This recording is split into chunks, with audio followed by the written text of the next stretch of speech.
বর্তমান বিশ্বে যে জাতি প্রযুক্তিতে এগিয়ে তারাই ভবিষ্যতের নেতৃত্ব দিবে। গোটা পৃথিবী যখন প্রযুক্তির বিপ্লব আর বিবর্তনের মধ্য দিয়ে এগিয়ে যাচ্ছে, তখন আমাদের দেশে অনেক অনেক শিক্ষার্থী গেমিং আর সোশ্যাল মিডিয়ায় স্ক্রলিং করে ডুবে আছে। কিন্তু এই ছাত্র সমাজই আমাদের নতুন বাংলাদেশ এনে দিয়েছে এবং এদের হাত ধরেই গড়ে উঠবে নতুন বাংলাদেশ, যারা হবে প্রযুক্তি জ্ঞানে অন্যতম। আজকে পৃথিবীর দিকে তাকাও, ইসরায়েলের দিকে তাকাও। মাত্র 22,000 বর্গ কিলোমিটার আয়তন, জনসংখ্যা 1 কোটি।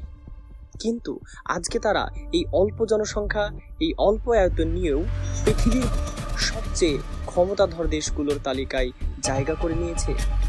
আর আমরা সে তুলনায় আমাদের আয়তন 6 গুণ বেশি, জনসংখ্যা 17 গুণ বেশি, তবু আমরা অনেক পিছিয়ে।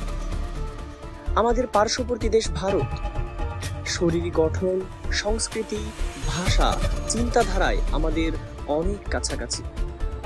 তারা আজ বিশ্বমানের অনেক অনেক প্রতিষ্ঠানের চালকের আসনে।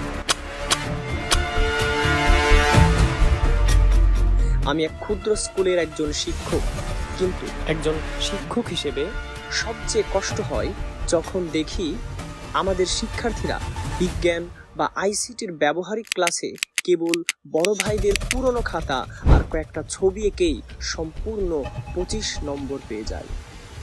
সেখানে না থাকে কোনো উদ্ভাবন, না থাকে হাতে কলমে শেখা। আমি চাই আমাদের শিক্ষার্থীরা যেন প্রযুক্তিতে দক্ষ হয়ে উঠুক। শিক্ষা প্রতিষ্ঠানগুলো হোক গবেষণা, উদ্ভাবন আর সৃজনশীলতার কেন্দ্র।